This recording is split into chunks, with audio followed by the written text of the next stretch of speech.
Alright, what up, y'all? This is Lesbian Conscious. I'm back with another video. So this video tonight, the topic is a little bit heavy. So if you're sensitive to conversations that center around IPV, which stands for interpartner violence, or DV, which stands for domestic violence, this might not be the video for you. So I was on a blog the other day and I came across an article, and it was talking about a woman who unfortunately she unalived her wife.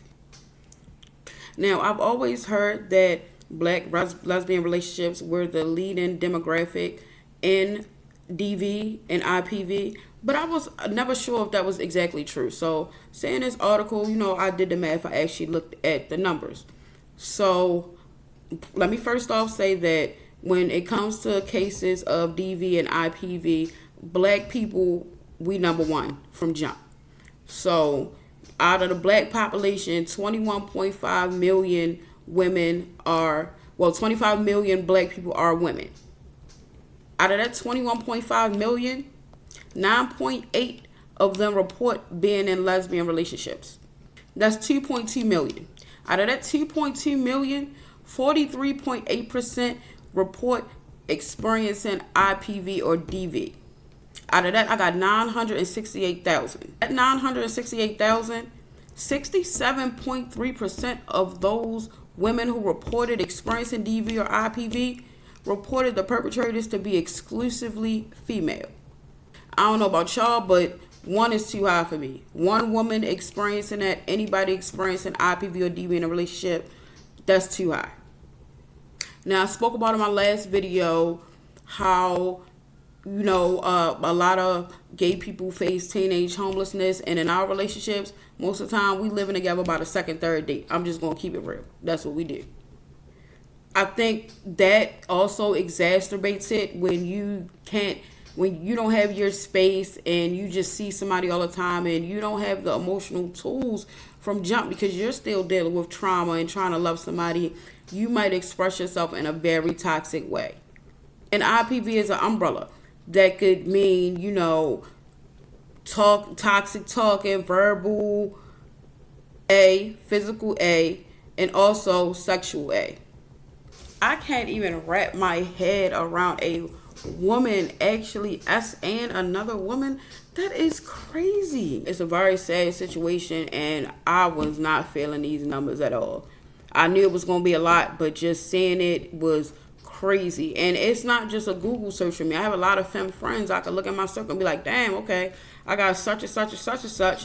And I know that they have had dominant girlfriends who have expressed themselves in that way towards them.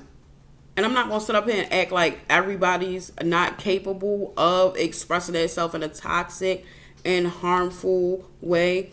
However, I feel as though it has something to do with hypermasculinity as well. You have you have certain doms out here who really think they men and they want to express themselves like the toxic men that are in our community. They think the more toxic they are, the more hard up they is, the more violent they are, the more of a man they are. And it's bad that men think that, but it's even worse that you got women that think that. How could you raise your hand to another woman? I don't condone anybody doing it, but that's not for us. That was never supposed to be us. If you're in a situation where you're dealing with somebody and that's how they express themselves, you don't have to deal with them.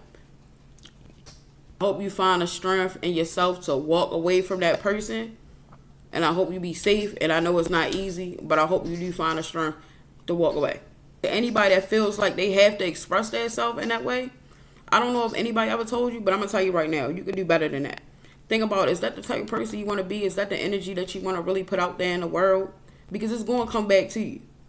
These type of situations only end up one way. You're going to end up in a box on a box. And I would hate to read another article about anybody that looks like me or loves like me. And I know a YouTube video is not going to fix everything. However, I wanted to create this channel to give us a space to talk about things that are exclusive to our community. And this is a big deal. It might be hush hush. I'm going to talk about stuff that don't nobody want to talk about. I'm going to get into all that. I want us to have healthy relationships. A lot of women that are getting married and having kids. And we got to set an example. If you feel like you have to express yourself like that, just please just walk away. Not worth your life. It's not worth the life of somebody you claim to once love. That's the part though, because nobody's really gonna put their hands on you unless they think they love you. So if you think you love that person, how is that showing them love? There's really no excuse for it. I don't condone any of it. Also, to the femmes too, it's a lot of femmes that want to put people in situations, want to press your buttons because they want a masculine reaction. And you kind of find that with like the younger femmes, or a femme that just maybe just stopped messing with dudes, so she like women, but she want that all in your face type chick. And if that's not you, don't be that for her. Just know that if somebody has to push you to that point, they're bringing out the worst in you. You don't want nobody around you that's going to bring out the worst side of you. Trust and believe me. I want us to have healthy relationships. I want us to love. I want us to thrive. I don't want us to be just another statistic or just another picture of dereliction. I mean, I don't know about y'all, but I grew up around mostly unhealthy heterosexual relationships. I want us to do better. All right, y'all. So let's be safe. Let's be conscious. Like my shit. Share my shit. Comment on my shit. I'll see you on the next one.